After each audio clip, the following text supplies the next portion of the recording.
మిత్రులుగా అంటే గత 5 సంవత్సరాలుగా జగన్మోహన్ రెడ్డి హయాంలో ఒక వివాదాస్పద ఐఏఎస్ అధికారి అంటే ప్రవీణ్ ప్రకాష్ కు సంబంధించినటువంటి అంశం ఇప్పుడు జోరుగా మళ్ళీ చర్చ జరుగుతున్న పరిస్థితులు. అంటే ప్రతి శాఖలో కూడా ఆయన వేలు పెట్టడం కావచ్చు, లేదంటే అప్పుడు చాలా వివాదాలు మూటగట్టుకున్నటువంటి అధికారి ఆయన.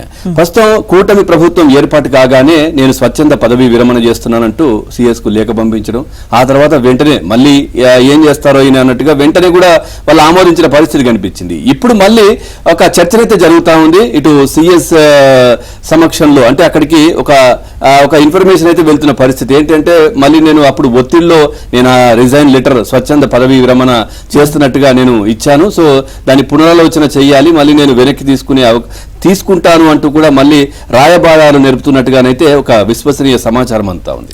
డీటెయిల్ గా చూద్దాం. వివాదాస్పద సీనియర్ ఐఏఎస్ అధికారి ప్రవీణ్ ప్రకాష్ మరోసారి వార్తల్లోకి ఎక్కారు. గత వైసీపీ ప్రభుత్వంలో కీలకమైన పోస్టుల్లో పనిచేసిన ఆయన ఎన్నో వివాదాలకు కేంద్ర బిందువుగా మారారు. కూటమి ప్రభుత్వం అధికారంలోకి రాగానే వైసీపీతో అంటకాగిన ఆయన్ను జీఏడీకి సరెండర్ చేసింది. దీంతో తాను స్వచ్ఛంద పదవీ విరమణ చేస్తున్నట్లు ప్రకటించారు. ఈ మేరకు 3 నెలల ముందస్తు నోటీసు ఇస్తూ ప్రభుత్వ ప్రధాన కార్యదర్శి నీరబ్ కుమార్ ప్రసాద్ కు జూన్ 25న లేఖ సమర్పించారు. సెప్టెంబర్ 30తో నోటీసు గడువు ముగిసేలోగా ఆయన వీఆర్ఎస్ ను ఆమోదిస్తున్నట్లు ప్రభుత్వం జీవో ఇవ్వాల్సి ఉంది. అయితే వారం రోజుల వ్యవధిలోనే ఆయన వీఆర్ఎస్ ను ఆమోదిస్తున్నట్లుగా ప్రభుత్వం అనూహ్యంగా జీవో జారీ చేసింది. ఆ జీవో సెప్టెంబర్ 30 తర్వాత అమల్లోకి వస్తుందని పేర్కొంది. దీంతో ఆ తేదీ వరకు ఆయన రాష్ట్రంలోనే ఉండాలి, కానీ ప్రభుత్వం ఎలాంటి పోస్టింగ్ ఇవ్వదు.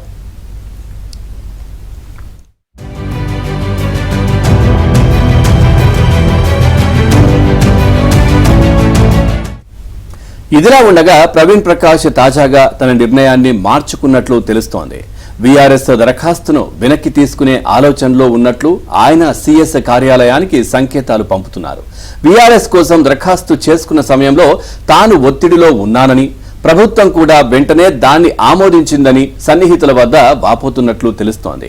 ఇక తనను మళ్లీ సర్వీస్లోకి తీసుకోవాలని ప్రవీణ్ ప్రకాష్ దరఖాస్తు చేస్తారని సమాచారం. ప్రస్తుతం సిఎస్ కార్యాలయంలో ఇదే అంశంపై చర్చ నడుస్తోంది. కానీ ఇప్పటి వరకు ఆయన సిఎస్ కు ఎలాంటి దరఖాస్తు చేయలేదు.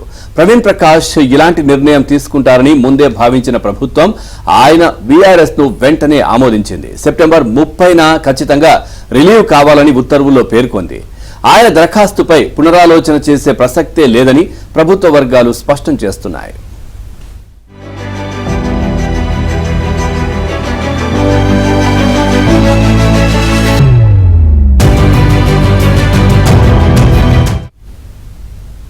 రైట్, ఇక ప్రవీణ్ ప్రకాష్ వ్యవహారానికి సంబంధించి పూర్తిగా సిఎస్ కార్యాలయంలో చర్చ నడుస్తున్నటువంటి పరిస్థితి కనిపిస్తా ఉంది. సో ఇదే అంశానికి సంబంధించి మరింత సమాచారాన్ని మా కరెస్పాండెంట్ ప్రసాద్ అందిస్తారు. ప్రసాద్, పూర్తి డీటెయిల్స్ ఏంటి? ప్రవీణ్ ప్రకాష్ మళ్ళీ పునరాలోచన చేయాలి, నేను వీఆర్ఎస్ కి అప్లై చేసుకున్నాను కానీ మళ్ళీ వెనక్కి తీసుకునే ఆలోచన చేస్తున్నట్టుగానైతే విశ్వసనీయ సమాచారం ఏం చెప్తారు? పవన్, వివాదాస్పద అధికారిగా పేరు చెప్తున్న ప్రవీణ్ ప్రకాష్ ఇటీవల కూటమి ప్రభుత్వం అధికారం వచ్చిన తర్వాత తన సర్వీస్ నుంచి తప్పుకుంటున్నట్టు ఆ రాజీనామా పత్రాన్ని కూడా అందజేశారు. దీనికి సంబంధించి సెప్టెంబర్ 30 వరకు కూడా గడువున్న నేపథ్యంలో వీఆర్ఎస్ తీసుకుంటున్న అంశాన్ని ప్రభుత్వం కూడా చాలా సీరియస్ గా తీసుకుంది. వెంటనే జూన్ 25న లేఖ సమర్పిస్తే ఆ వారం 10 రోజుల్లోనే దాన్ని ఆమోదిస్తున్నట్టు కూడా ప్రకటించింది. అయితే ఇటీవల తన మనసు మార్చుకున్న ప్రవీణ్ ప్రకాష్ మళ్ళీ ఆ విధుల్లో తీసుకునే అవకాశం కల్పించాలంటూ సిఎస్ దరఖాస్తు చేసుకున్నట్టుగా తెలుస్తుంది.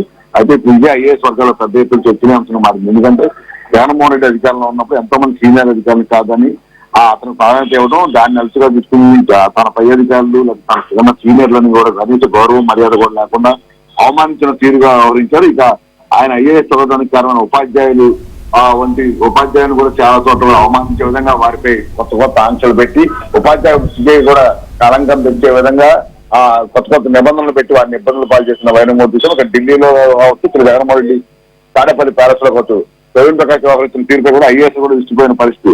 ఈ నేపథ్యంలోనే అతనిపై సర్వత్ర విమర్శలు వ్యక్తమయ్యాయి. కనీసం ఐఏఎస్ అంటే ఐఏఎస్ అని మార్చిన ఘనత కూడా ఆయన కూడా చెప్పవచ్చు కదా. జగన్మోహన్ రెడ్డి పబ్లిక్ సమావేశాల్లో బహిరంగ సభలో కూడా జగన్మోహన్ రెడ్డి కాళ్ళ దగ్గర కూర్చుని మరి ఆయన కొన్ని సమావేశాల్లో జగన్మోహన్ రెడ్డి చెవిలో ఊదిన వైనం కూడా అప్పట్లో పెద్ద ఎత్తున చర్చనీయాంశంగా మారింది. ఈ నేపథ్యంలో ప్రజలకు సేవ చేసే కన్నా కూడా జగన్మోహన్ రెడ్డికి వ్యక్తిగతంగా సేవ చేసేందుకు ఆయన ప్రాధాన్యత ఇవ్వడం వల్ల ఈరోజు విమర్శలు ఎదుర్కొంటా ఉన్నారు. ఇక కూటమి ప్రభుత్వం అధికారం వచ్చిన తర్వాత గతంలో జరిగిన అవినీతిపై, అదేవిధంగా ఆ రోజు ఐఏఎస్ అంటూ అడ్డగోలు నిబంధనలు వ్యవహరించిన వైనంపై కూడా విచారణ చేపట్టారు. ఈ నేపథ్యంలో తాను ఎక్కడ ఇరుక్కుంటానో అని చెప్పి ప్రవీణ్ ప్రకాష్ ముందస్తుగా భయపడి వీఆర్ఎస్ ప్రకటించారు. అయితే మళ్ళీ ఇప్పుడు ఆయన వెనక్కి తీసుకునేందుకు అవకాశం కల్పించాలంటూ లేకపోతే చర్చనీయాంశంగా మారింది. ప్రభుత్వం మాత్రం ఎత్తుబడిలో కూడా ఇటువంటి అధికారులు ఉండటం వల్ల వ్యవస్థలో మరింత నీరు గారిస్తే అవకాశం ఉంది. భవిష్యత్తు ఐఏఎస్లకు కూడా మార్గనిర్దేశంగా ఉండాలంటే ఇతన్ని వీఆర్ఎస్ అతనే ఇచ్చాడు కాబట్టి అతను తప్పిస్తే మహిళను కూడా భావిస్తున్నట్టు కూడా మనకు తెలుస్తోంది. దీనికి సంబంధించి ప్రభుత్వ వర్గాల నుంచి మాత్రం సానుకూల స్పందన వచ్చే అవకాశం కనిపించట్లేదు. తప్పకుండా సెప్టెంబర్ 30 నాటికి అతను పూర్తి స్థాయిలో వీఆర్ఎస్ నామాలు ఇంటికి పంపించాలనే భావనలో మాత్రం ఉన్నారు.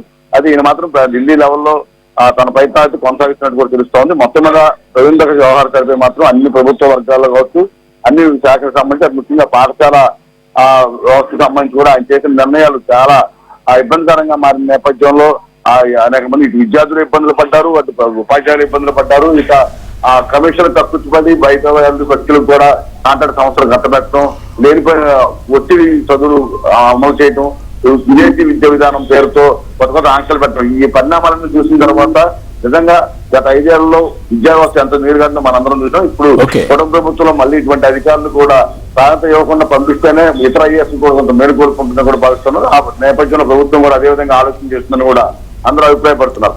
Right, thank you Prasad, thanks for the updates.